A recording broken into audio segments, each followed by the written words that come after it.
It's really nice and toasty here. I love it. Hey guys, so I'm going to do a new tea video for today. I'm going to choose another spider for my collection. I got a lot of questions from people asking me what type of heat source do I use for my tarantulas and how do I manage to keep all the teas in that temperature. So I can show you. I'm not going to lie to you. This is what I use.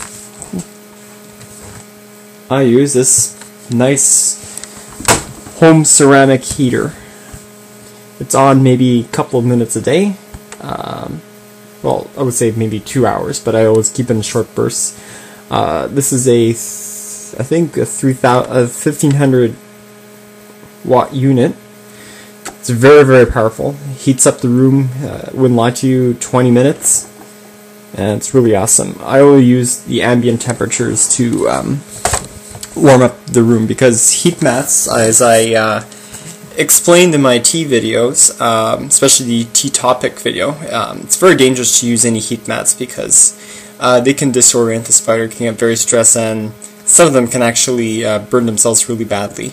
So this is why I don't recommend heating mats. I just recommend just a standard heater, and you just keep it in the room for a couple of minutes. Especially when I'm in the room, I just keep it on probably like 50 minutes every 3 hours or so. It's really powerful.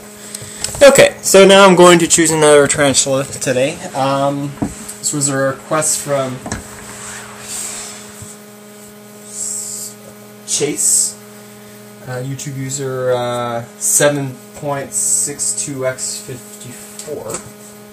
Wants me to film my Avicularia. Okay, and then I'll maybe do a handling video if I can get a chance. Okay, so here's my Avicularia. Avic is the well, short term, like like what Poeclotherias is to Pokes, and Samos is Samopos, and Tapes is to Capicinias. Just a little slang term. People always use them. Okay, so he wants me to film my mature male pinto.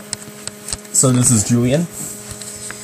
So these are one of the best beginner species. So this is a mature male, which you're looking at. I'm just gonna go, hey guy, how are you? He's slow. Yeah, okay.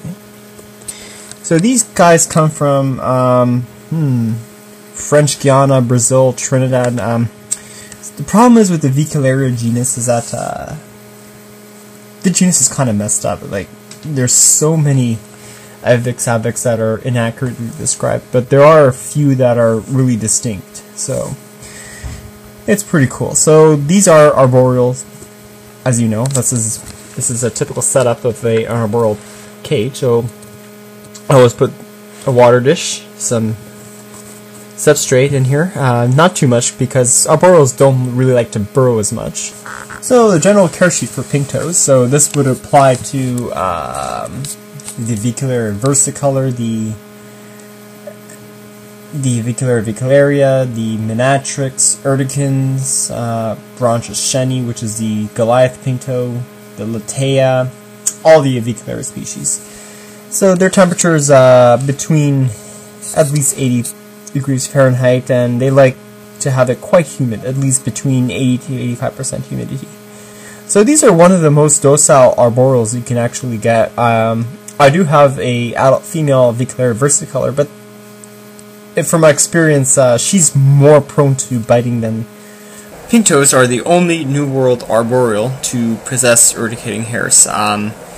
Members of the Samopoeus, Tapicinius, Iridopelma genus do not have urticating hairs, so they rely on their venom and their biting to defend themselves. So this is why those types of spiders are recommended for the intermediate, whereas the pintos are recommended for the beginners. So they cannot flick hairs. They can either rub their hairs off their abdomen. So the only way to come in contact with them is to handle it. So let's try to handle my baby pinto.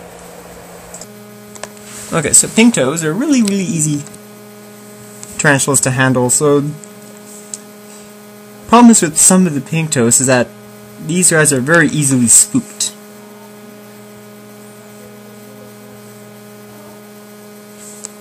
Yeah, so they're really easily spooked. So you really want to not blow at them. Yeah, so you really want to not blow at them when you're trying to handle them. Yeah, so pink toes show 4 signs of defense mechanisms. So the first one is that if they're spooked, they'll run, and they can run very fast. Second one is what they call our poop cannon. So on their abdomen,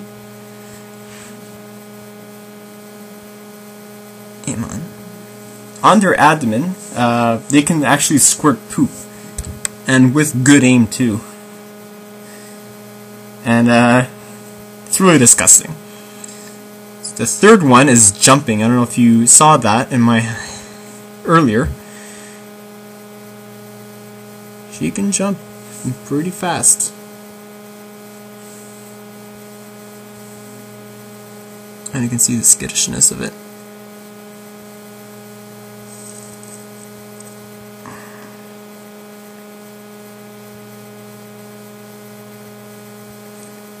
Yeah, so they can run pretty fast. Whoop.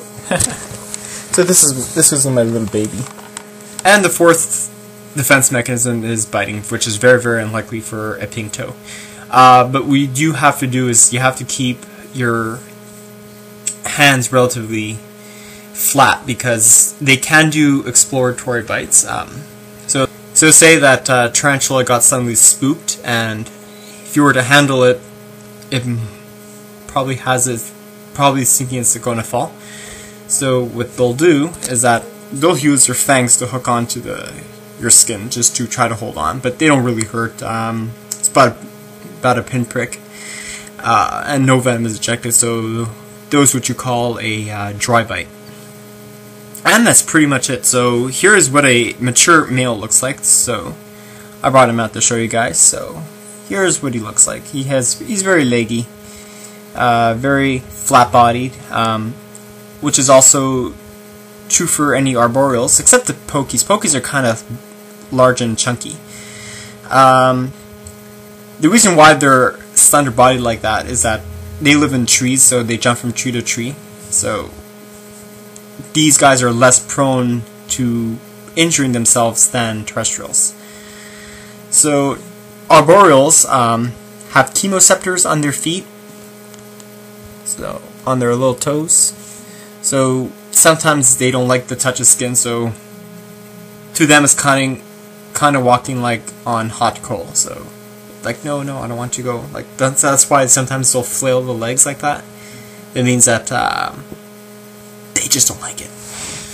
Yeah, so he's pretty cool. I do have a female, I believe. So I'm going to put him back. Whoop.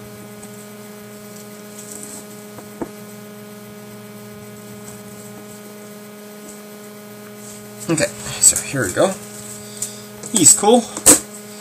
I'm not going to handle my female because she is a nervous wreck. So she is right here. And this is Mona. And she's an awesome species. Yep.